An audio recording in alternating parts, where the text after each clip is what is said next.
on conspiracy theories and hopelessness in the Rainbow Nation, The Mail and Guardian. Once canonized and unassailable, the legacy of Nelson Mandela, South Africa's most iconic political figure, is now tortured. Mule Twitter. Once canonized and unassailable, the legacy of Nelson Mandela, South Africa's most iconic political figure, is now tortured. That post-apartheid South Africa exists in a state of unending political, economic, and social despair has led many to disillusionment with Nelson Mandela and the political settlement that he came to represent. The current South African political order, in terms of the constitution, the governance system and economic policy framework, bears the imprint of Mandela's generation. Mandela's reputation as a world statesman derived from the so-called success of the transition, but South Africans are divided about their first democratic president. Depending on who you ask, Mandela is either fondly remembered as a hero of liberation, or scornfully derided as a sellout.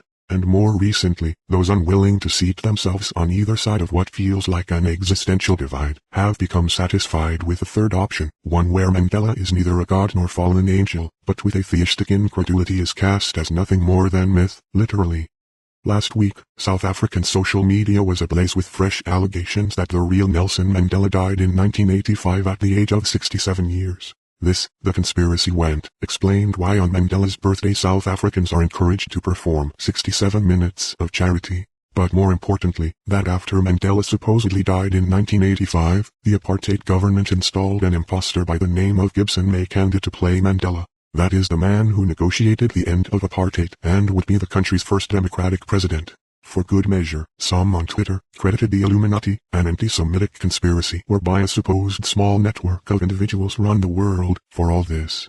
The implication of all this was that the man leading the Yanks negotiations with the National Party in the early 1990s was not the radical freedom fighter, but instead a puppet of his very opposition. Although this conspiracy has circulated for a while without gaining real traction, it made a proper comeback in July last year when an image of a younger Mandela's face was inputted into the popular FACEP application. FACEP revealed that its version of an aged Mandela looked nothing like the man released to the world from Victor Verster prison on the 11th of February, 1990. Conspiracy theories have always been a mainstay of public discourse worldwide, from suspicions that the 1969 moon landing was fabricated, to claims that the September 11, 2001 attacks were an inside job. Throughout human history, conspiracy theories have mostly felt like the work of people with too much time on their hands, or that of racist and anti-Semitic kooks. More recently, conspiracy theories have steadily become ubiquitous. For example, in 2016, the belief fueled by the UK Independence Party that the result of the Brexit referendum would be predetermined in favour of the Remain vote was widespread. Last year, the suspicious circumstances in the run-up to millionaire financier and child trafficker Jeffrey Epstein's death caused many to conclude he didn't commit suicide, as officials ruled. Conspiracy theorizing knows no political differences, finding a home both on the left and right. U.S. President Donald Trump wonders aloud about various offensive conspiracies on his Twitter feed. The political scientist Michael Barkin identifies three elements to any conspiracy theory. Firstly, the belief that nothing happens by accident and that everything results from willful action. Secondly, that nothing is as it seems, appearances are deceptive and no group or individual is benign. And finally, that nothing is random or accidental. Things are connected and patterns of behavior spring from them. This means that conspiracy theories become both frightening and reassuring, the former for reducing the world to a Manichean struggle between hidden forces of good and evil, the latter because it promises a world that is meaningful rather than arbitrary. So, as many people point out, the diligent pseudo-scholarship which gathers evidence in argument for any given conspiracy theory expresses an inclination towards a critical theory of society, but eschews it all the same.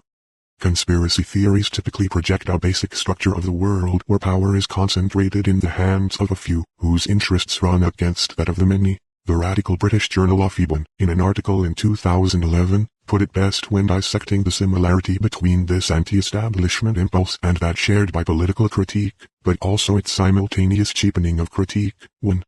It agrees with revolutionary theory that the world is structured by unequal power relations, and that the powerful act in their own interests and against the interests of the majority. It is a parody because of its simplification of complex phenomena to a straightforward act of will. No longer are state actors vulnerable, human and sometimes competent. Rather they are supercompetent. Nonetheless, it is an attempt to make sense of a complex and confusing world whose injustices seem maddeningly simple. So, what can we understand from the claim that the real Mandela did not ultimately liberate South Africa? The truth about post-apartheid South Africa is that the majority of black South Africans achieved emancipation without liberation. Liberation here must mean something beyond just formal political equality, and closer to the economic freedom and human flourishing promised by the 1955 Freedom Charter, of which Mandela played a key role in drafting. That this promise was not delivered, and the eventual settlement negotiated has instead brought about widespread inequality that persists across racial lines, a social breakdown evident in high crime and violence rates, and profound government incompetence that sees it unable to provide even the most essential of services, rightly leads some to wonder what happened. It's no surprise then that this question becomes more urgent at precisely the moment the ruling African National Congress celebrates its 108th birthday, and the contrast between the organization it once was and the one it is today is starkest. What explains the ANC's abrupt turn in the 1990s from these radical beginnings is a combination of both global macroeconomic forces largely not within its control, and its structural inability to discern and manage what was within its control. Following the collapse of the Berlin Wall and the Soviet Union, capitalism emerged victorious as the basic economic structure of the world. What's more, its neoliberal variant was ascendant, promulgated by institutions like the World Trade Organization, the International Monetary Fund and World Bank. This was an orthodoxy based on trade liberalization, privatization, and refashioning the state to entrench and promote globalized free markets. The many Western social democracies that the ANC was hoping to emulate were outmoded by the 1970s and in quick decline. It is this critical juncture that it found itself at, needing to reintegrate itself into world capitalism remade, and one where increasingly, global finance capital dictated the rules of engagement.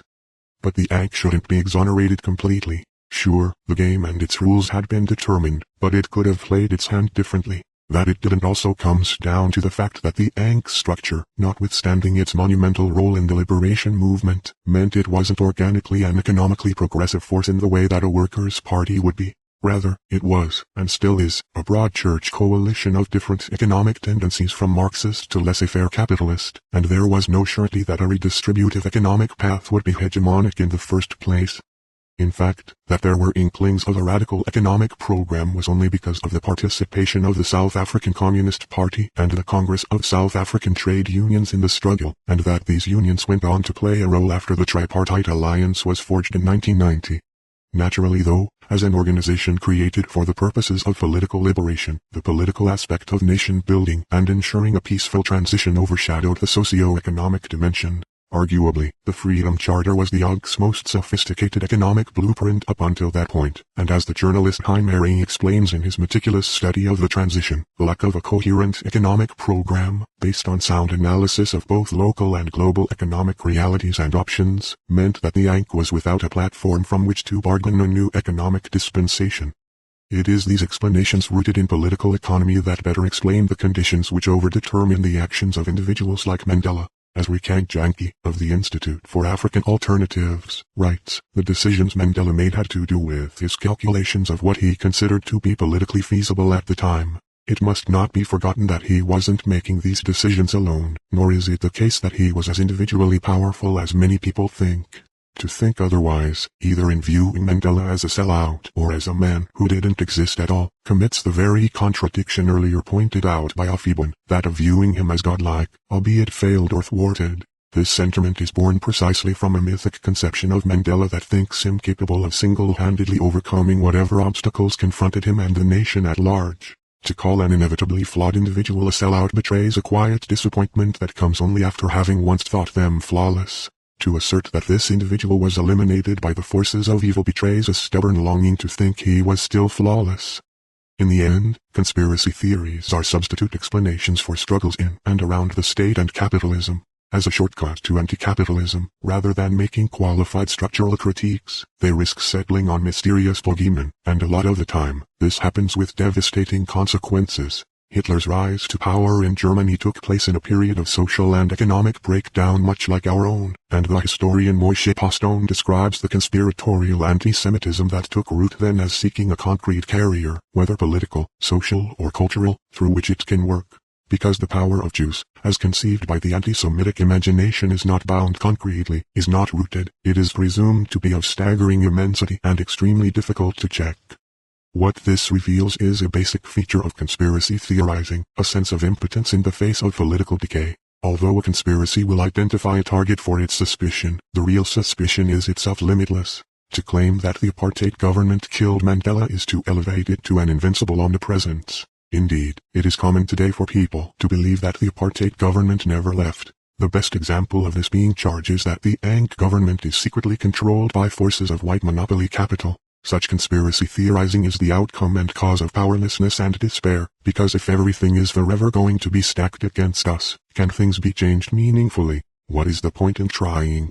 The last decade in South Africa has been a turbulent one, replete with unrest. Yet, rather than pushing forward an alternative, the protests taking place, such as the student protests that engulfed campuses in 2015 and 2016, have had the character of a grand refusal, an inchoate rejection of all that exists. This is understandable. 30 years of neoliberalism across the globe has led to what the English cultural theorist Mark Fisher called capitalist realism, which is the widespread sense that not only is capitalism the only viable political and economic system, but also that it is now impossible even to imagine a coherent alternative to it. The decline of the South African left, both tethered to and external to the ANC, only further delimits the horizons of our collective political imagination.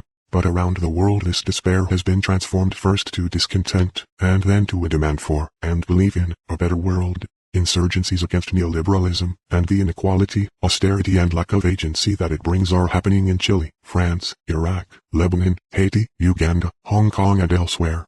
If conspiracy theories express a sense of powerlessness and defeat, to counter it we must believe in our power to change things. The history of the world is not preordained. South Africans are correct to think that our social relations are unequally distributed, but rather than at the mercy of unseen and hidden forces, that structure has a name, and its fundamental precepts and alternatives have sufficiently been theorized. All that's left to do is captured by the words of the British Labour activist Joe Hill: don't waste any time mourning, organize. And by the way, Jeffrey Epstein didn't kill himself. This article was published by Africa is a Country. Tags: African National Congress, Apartheid, Berlin Wall, Capitalism, Conspiracy Theories, Freedom Charter, International Monetary Fund, Jeffrey Epstein, Nelson Mandela, Post-Apartheid South Africa, South African Communist Part, Soviet Union, Twitter,